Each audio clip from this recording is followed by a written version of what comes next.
غم، مصیبت اور پریشانی دور کرنے کی دعا۔ رسول اللہ صلی اللہ علیہ وآلہ وسلم فرماتے ہیں، میں جب بھی کسی معاملے میں پریشان ہوتا تو جبرائیل علیہ السلام میرے سامنے آ کر فرماتے، اے محمد آپ یہ دعا پڑھیے، توکلت علی الحی الذی لا يموت والحمد للہ الذی لم يتخذ ولدا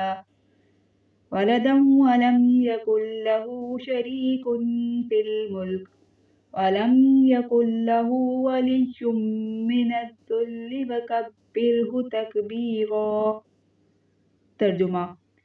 میں بھروسہ کرتا ہوں اس ذات پر جو زندہ ہے، اسے کبھی موت نہیں آتی، اور تمام تعریفیں